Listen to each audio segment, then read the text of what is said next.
The In It Together with Lori Lynn Green talk show is a positive way to start your day. Ready for some encouragement? Yeah, let's do it. I'm pumped. Let's let the healing begin. Come be inspired, hear moving stories, even laugh out loud. Can't make heads or tail of what I'm saying. Just incomprehensible. Life moves pretty fast. You don't stop and look around once in a while, you could miss it. You'll hear real people doing real things to make a real impact. You are heroes every day. Hear honest, compassionate, engaging issues you care about. You see people come together to do good in our community, and the more we come together, the more good we can do. Listen in and get started on redesigning your life and hear what's positive in Greater Manchester. Here's your happy host, Lori Lynn Green. Good morning, friends in Greater Manchester. Welcome to In It Together. We're so glad that you've tuned in. If you'd like to find us on the web, you can go to inittogether.net, listen live or to previous shows, even link to our Facebook and Twitter and LinkedIn, and I think there's one more, Instagram and also YouTube. And if you like and follow us, you'll see that we are bringing out the best in people to influence positive change in this community and beyond. And today is Recovery Now with my good friend Jen Lever, whom I love. And we are here on assignment from God, on loan from God, as what one person says.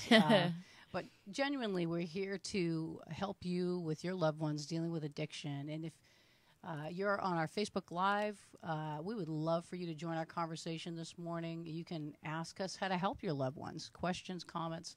And if you want to give us a call via the podcast, you can call us at 603-384-3535. And we'll be back after this brief message, so stay tuned. It's going to be good.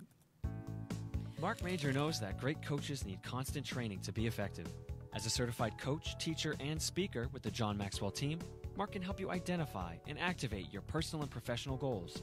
If you seek to do more and be more, look up Mark on the web at johnmaxwellgroup.com/MARC Major or call 603-674-6818. Mark Major, growing leaders and adding value.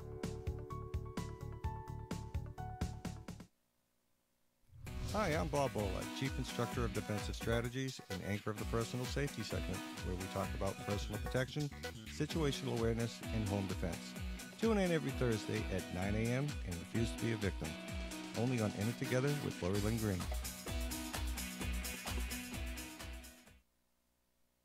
Hi, I'm Mark Major, certified coach and speaker. Join me Wednesdays at 9 a.m. for It's a Wonderful Life, all about leadership development and living a positive lifestyle. Only on In It Together with Lori Lynn Green.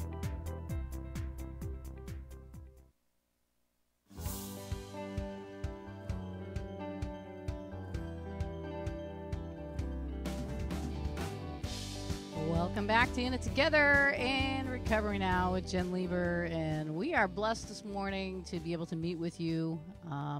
It's interesting. Even though we are via Facebook Live and on a live internet radio right now, Jen and I are very, we feel in a way very personal to those who are listening. And the reason, to us, it's a conversation that we're inviting you into.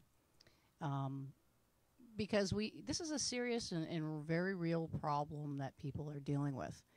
And it's not just the person who is struggling with addiction, but it's the families and those that love them around them who also go through it, as you well know, Jen. Yeah, there's a lot of suffering and long suffering involved.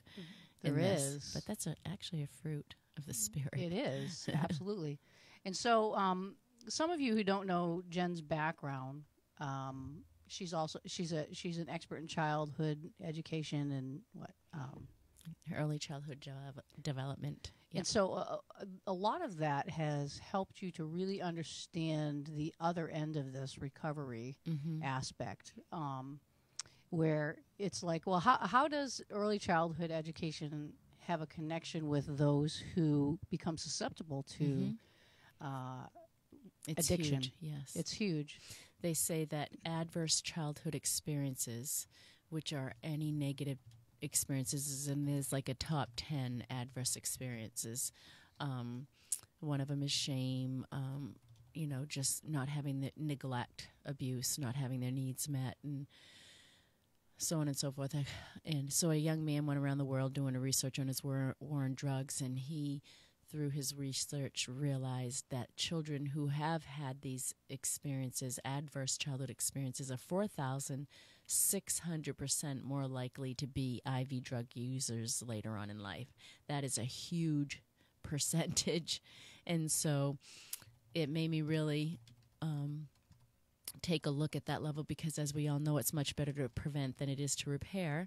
And so because of my early childhood experience, I'm now putting a lot of those things into place to prevent, the chaos later on that could happen in these kids' lives, to always, even if it's the education of parents, staff, other teachers, the way we handle children. I actually have a list here I would like to share. It's from Substance Abuse and Mental Health Services Administration at U.S. Department of Health and Human Services. Adverse childhood experiences are a significant risk factor for substance use disorders and can impact prevention efforts as well. And that's why I know that your work in this area is extremely important, because some of the children that you get are even foster children. Yes. And you have done that on purpose, where you have connected with the state to be one of those places because you see that. And a lot of people don't know that about you, but I think it's amazing. Adverse childhood experiences are stressful or traumatic events, including abuse and neglect. They may also include household dysfunction, such as witnessing domestic violence or growing up with family members who have a substance use disorder. It's also, they call it ACEs, are strongly related to the development and prevalence of a wide range of health problems throughout a person's lifespan, including those associated with substance abuse. And here's the list that you were talking about. They include physical abuse, sexual abuse, emotional abuse, physical neglect, emotional neglect, intimate partner violence, mother treated violently, substance misuse with household mental illness, parental separation or divorce, and incarcerated household members. I would even add to this, from what I've learned with you and I together, working with families who have gone through this, that sometimes these things occur and they're not intentional.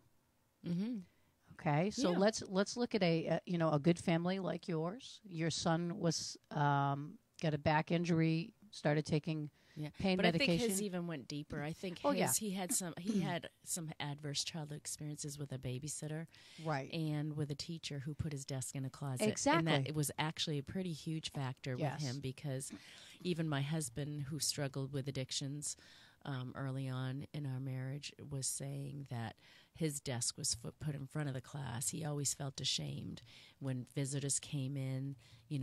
I was the one that was in the front, and they looked at me weird. And so they don't have a good sense of self when that happens. And when you don't have a good sense of self, you want to numb that feeling.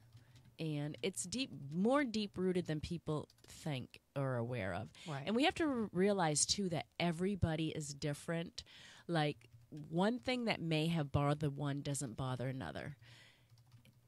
There's so many factors in our lives. No one person is alike. No one fingerprint is alike. No one snowflake is alike. So in other words, for us to group,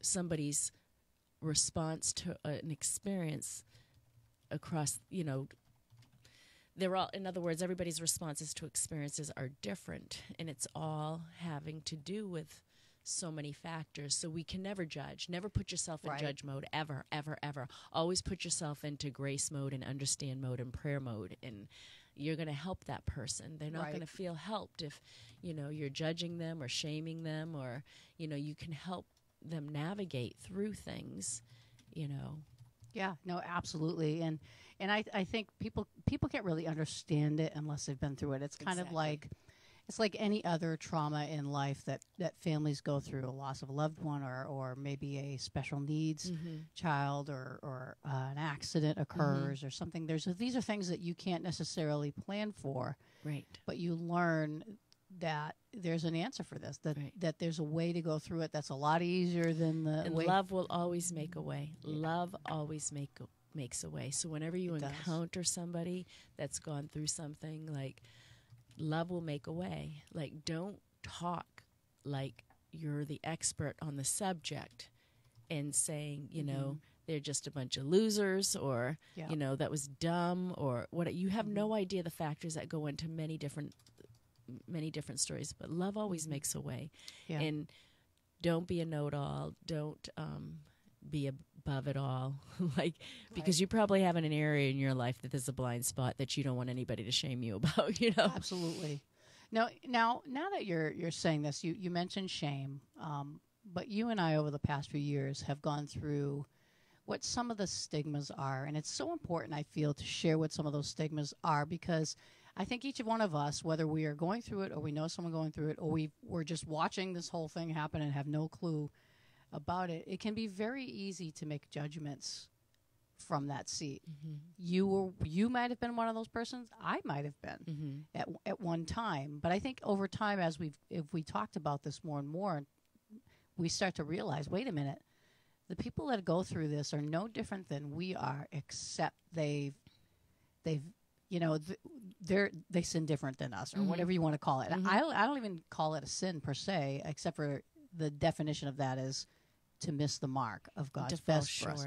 Of who you are. Yeah, and so that's what it is. It's like a mistaken identity that we can go through. But there's also the substance aspect of this, where the addiction is a physical thing as well. So you're dealing with spiritual, you're dealing with natural, both two different things. Right. And a lot of times the help comes a lot in the physical. Okay, so spiritual, which natural, I physical. Actually had planned on talking about that part today, so it's kind of all right. Cool So that you're mentioning that. Maybe we can go a little bit into what some of these stigmas are first, so that people can be like, I'll tell you something. If you're listening or watching, and you kind of feel uncomfortable when Jen begins to talk about some of these stigmas because maybe you think that or you felt that, this is not to make you feel guilty. No, it's to make you change your thinking. That's all. Repent. That's what we want to do is help you see a different perspective from this, because it's more or less, let's put ourselves in the shoes of the person that's, you know, and let's not get into a place of, well, I would never be in that situation because, you know, I'm better than that. Well, anyway, so let's go into a little bit about what are some of the stigmas that families, not just the person who's dealing with the addiction, but the families feel when they go through something like this. Yeah. I've even heard before where, well, you must have been a bad parent, you know, if your kid wound up doing this, you know, and that's... You know, I've seen bad parents and their kids come out smelling like a rose. They had nothing to do with them. That would be my case with my kids. No. I've got great kids, and I every day go, God, you're so good, because I can't take credit for this. Yes. Or just even, you know, having the attitude of those people. Those people. Actually, there's no economic barrier here. There's no, you know, it can happen to anybody. Anybody. It's happened to doctors. It's happened to lawyers. It's happened to, you know, just really great people.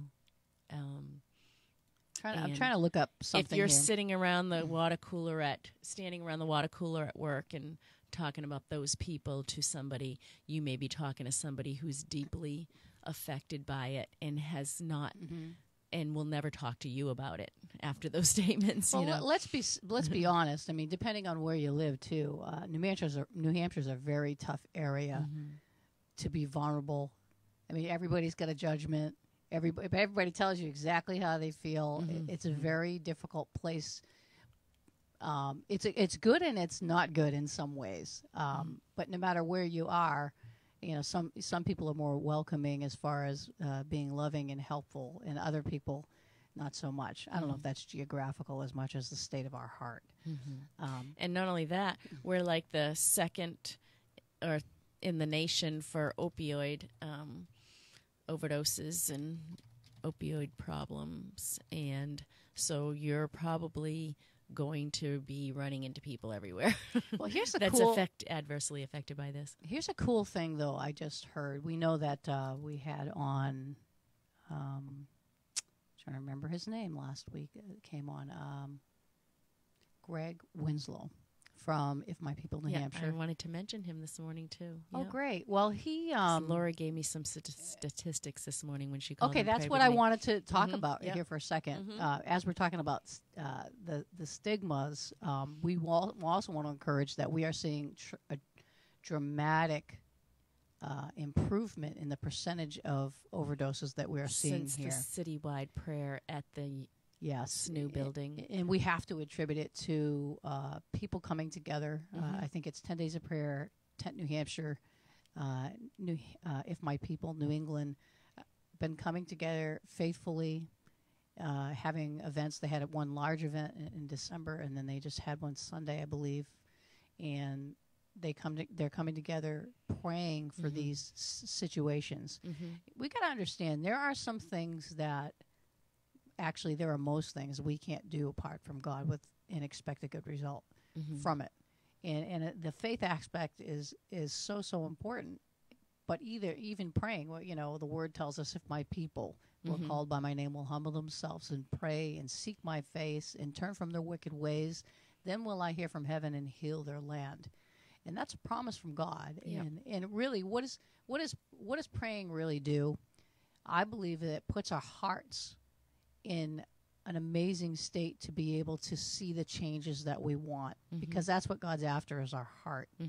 And I feel like he saved a nation because of one person.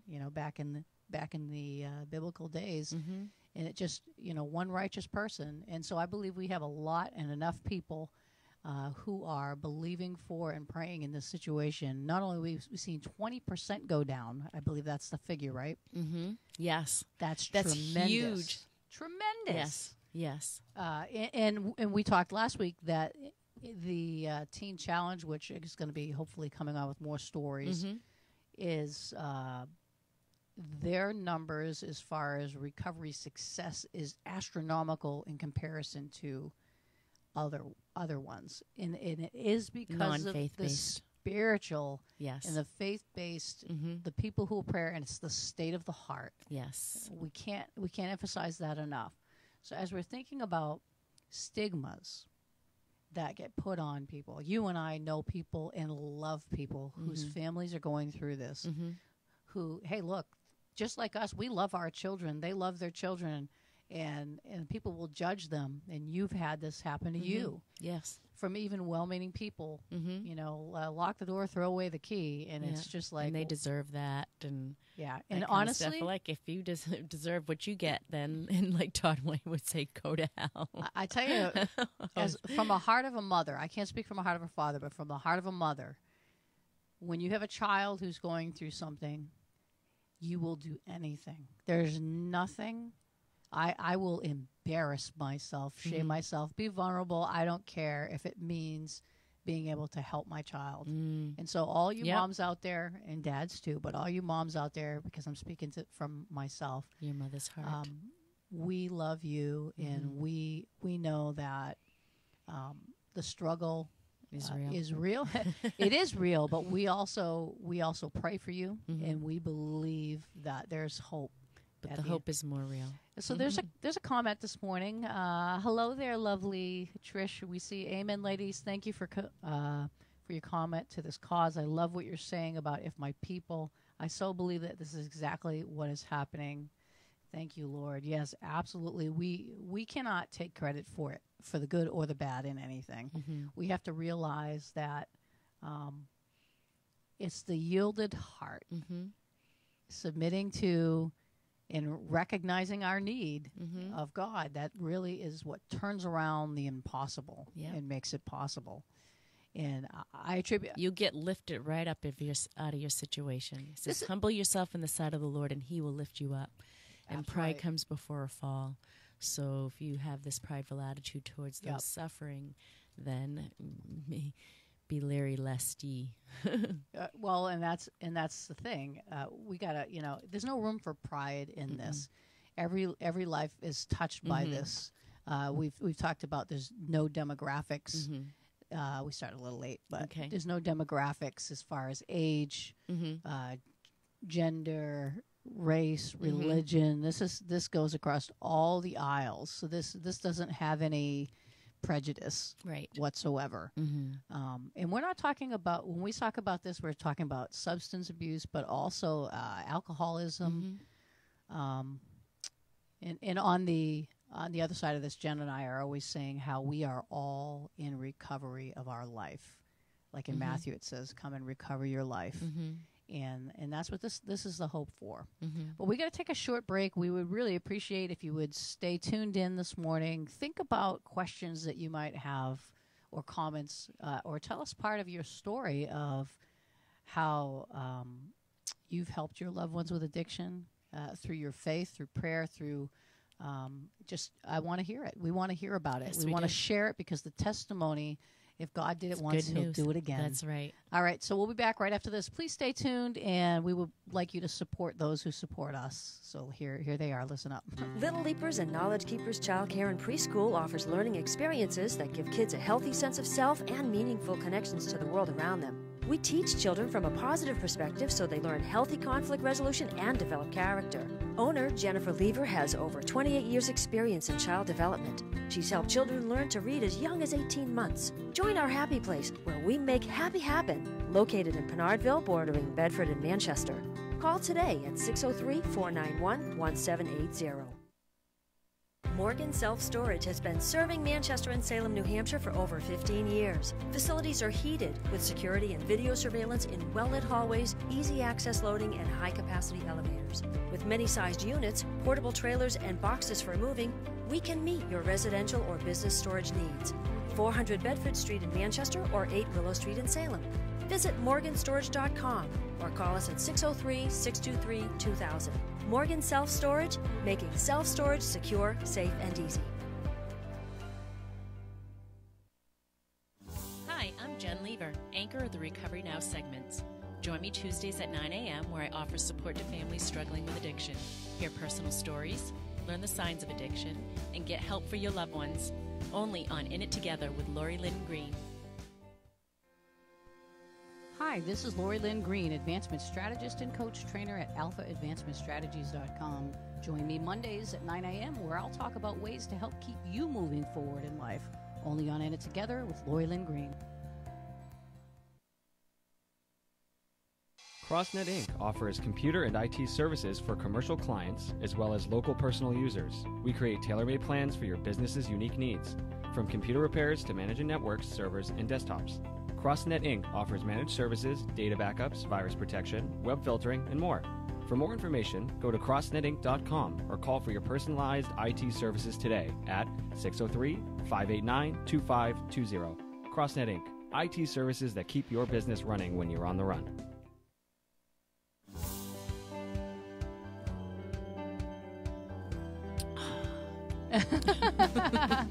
Good. Welcome back to In It Together. We're in the midst of recovery now this morning with Jen.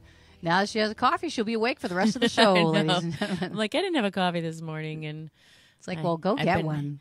Up late the last few. We're nights, here to serve, right? We're here to love and serve each other. Thank you. Absolutely, absolutely. I was doing a show one time when someone came in and they had a couple of people and they were talking and they were like, can I get you? I said, can I get you something? They're like, oh, man, I could use a coffee or whatever. And I said, well, just keep talking. I'll go make you one. It was during the show. She's like, that's amazing. Who does of that? Course. No standing on ceremony. I love it. No. And just be at ease. Yeah, we thank all of our live streamers for tuning in this morning or for watching with us this morning of our live internet radio broadcast. You get to see the real stuff, us getting coffee, walking around, doing whatever we got to do here. We've been talking about a little bit this morning about a great testimony we heard from If My People prayer event. Filled up. How many people ended up showing up at the arena, the Sanu Arena? I think it was like, I don't know the number. If anybody knows, go ahead and post it.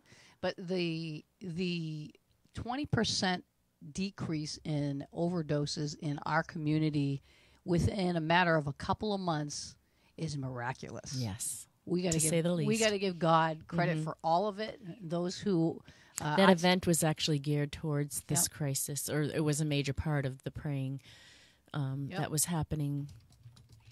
And one of the things, I was praying with someone who's very much part of this. She had come to visit me. I'm actually having lunch with her next week, but she come to visit me before this big event happened. And we were sitting here talking about it, and when we started talking about it, all of a sudden the presence of God came in the room.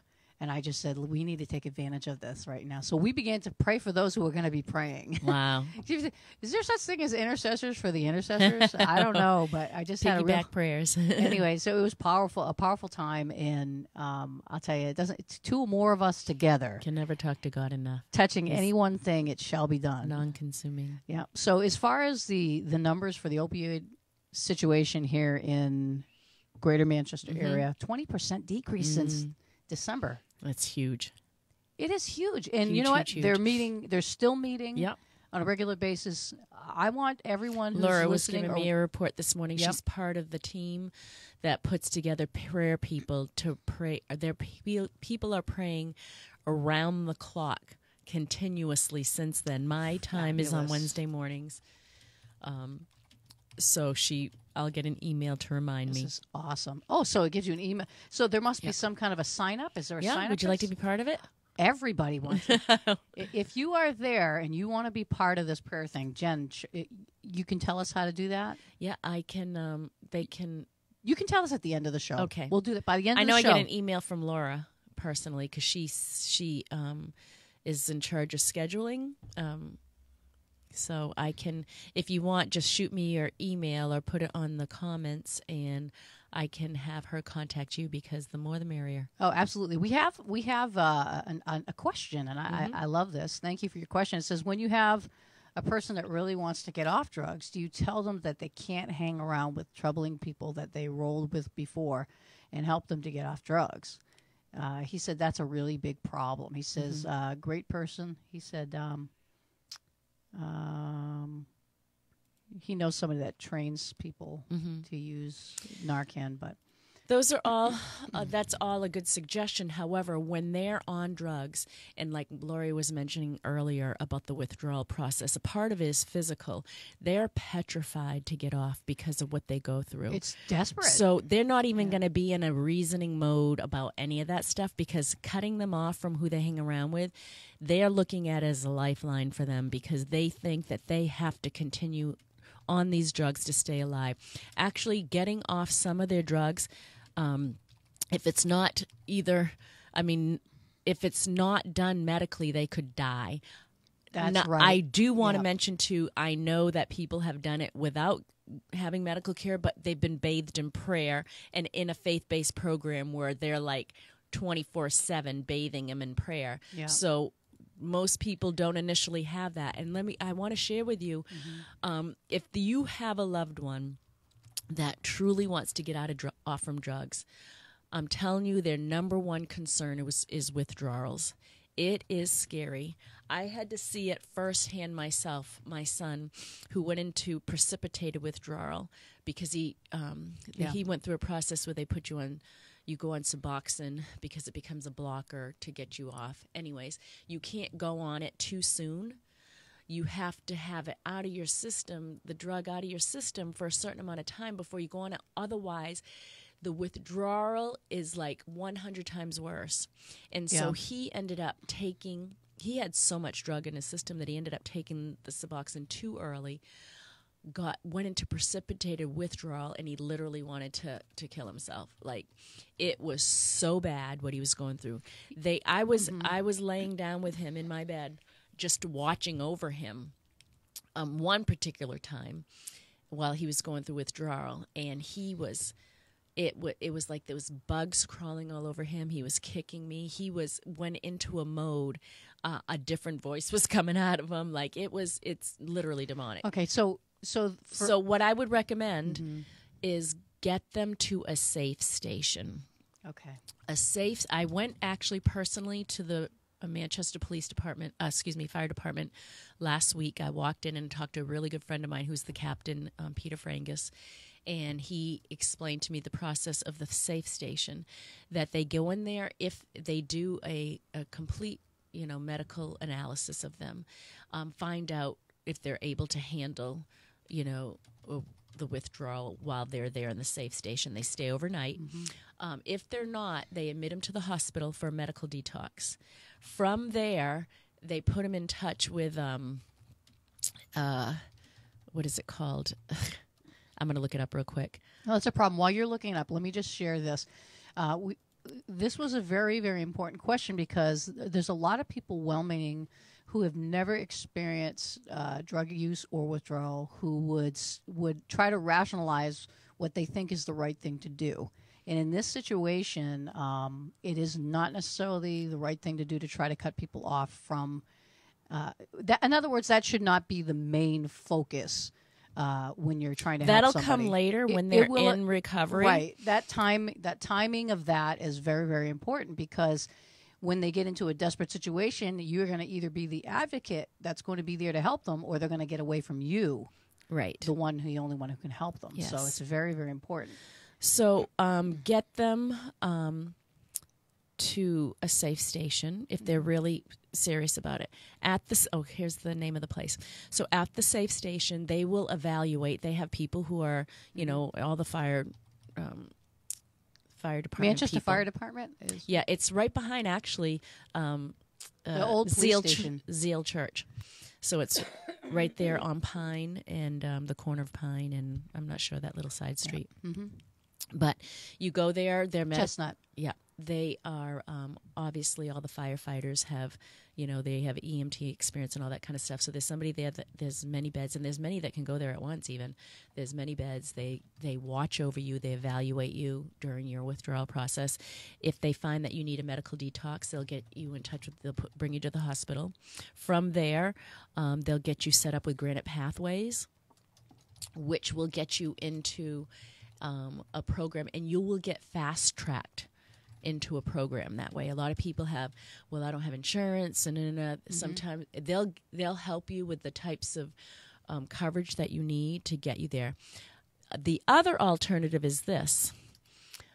Let's say that, and this is what happens a lot, people get detox and they don't get put into a program because they can't. There's not one available or whatever, or there's a wait list that's too big.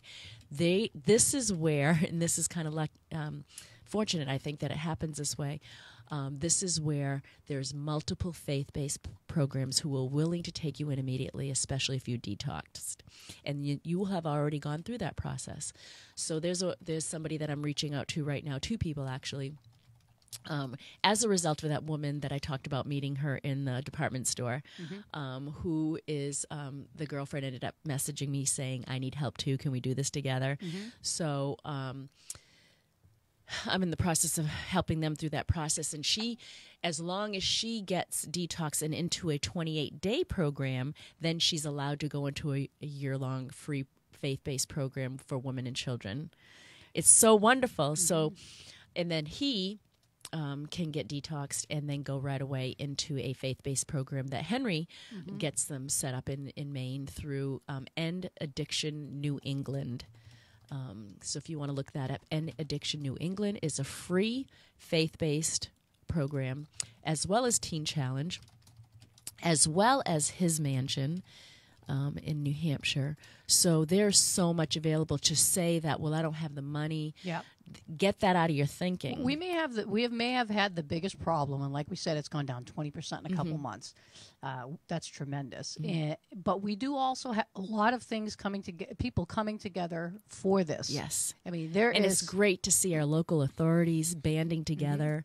It's wonderful. I was at a forum in Bedford called Chasing the Scream, and Captain Chief Willard, actually, who used to be a narcotics agent and used to arrest people away. He goes, I am ashamed of myself because the problem got worse. So if by me doing that was supposed to help, it didn't. So now he's an amazing recovery advocate. I mean, for those who know him, adore him, because he genuinely cares for the human condition of the soul and is looking for what works and not what doesn't work. So I just want to say this, and something we need to really think about is that ignorance of this problem can perpetuate this problem. And You said this many times that part of recovery is relapse. And so a lot of people, what would you say to, say, a mom or somebody whose child has gone through recovery and they're hanging on every minute, watching them, trying to keep them from relapsing? Okay. Obviously, we don't. I've been through that many times. I have been through that many times. What I would like to say is do not give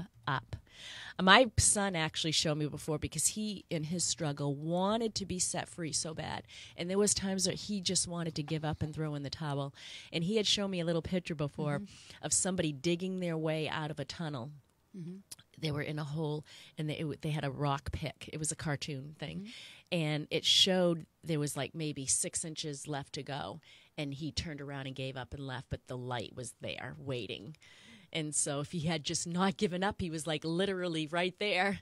So I kind of give that image. Don't give up. I mean, my book is about to be finished. It's called Apprehended by Anguish, Overcoming Addiction with My Son. We finally made it to the light, the other side of the tunnel. Thank you, Jesus, for that.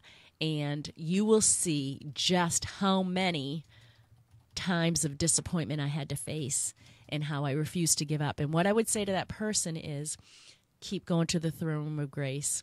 Go to the courtrooms of heaven. Look up courtrooms of heaven online.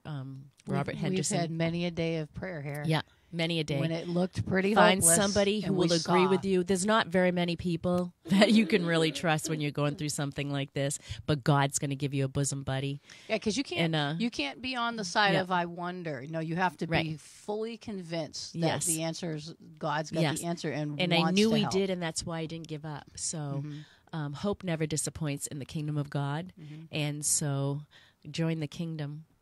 Someone says that, Jen, I cannot wait for your book to come out. Oh, We're certainly going to be promoting it here. I know a lot of your story, and I think it's going to be powerful, and I look forward to being able to help you get that out there as well.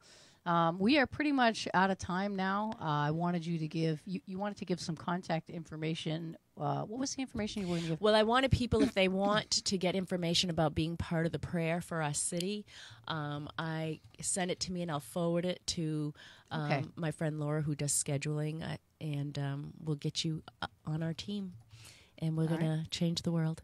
And now this team isn't necessarily the team that comes together, but it's like knowing that there's 24/7 prayer for the addiction crisis. Yeah. And if you're interested in further meetings, I can fill you in and get you on that email list. So you could be praying at home and just in your time slot. Yes. All right, that's perfect. Absolutely. Great. So why don't you give your other contact info? It would be Jennifer Lever, LEVER.recoverynow@gmail.com. All right, excellent. We'll be back after this very brief message from me. Stay tuned. Hi, I'm Lori Lynn Green, Advancement Strategist and owner of AlphaAdvancementStrategies.com. I've been very successful at helping people overcome stressful situations to get immediate results in their personal and professional lives. At Alpha Advancement Strategies, we provide a non-judgmental and supportive environment, empowering clients to focus more on reaching their goals. You can find us on the web at alphaadvancementstrategies.com or call us at 603-860-9260. Alpha Advancement Strategies is where you invest in yourself. Well, that concludes today's Recovery Now. If you want to join us tomorrow for It's a Wonderful Life, coach, speaker, and executive director of the John Maxwell team, Mark Major will be here helping us to be more so we can do more. Have a blessed day, and remember, we are in it together.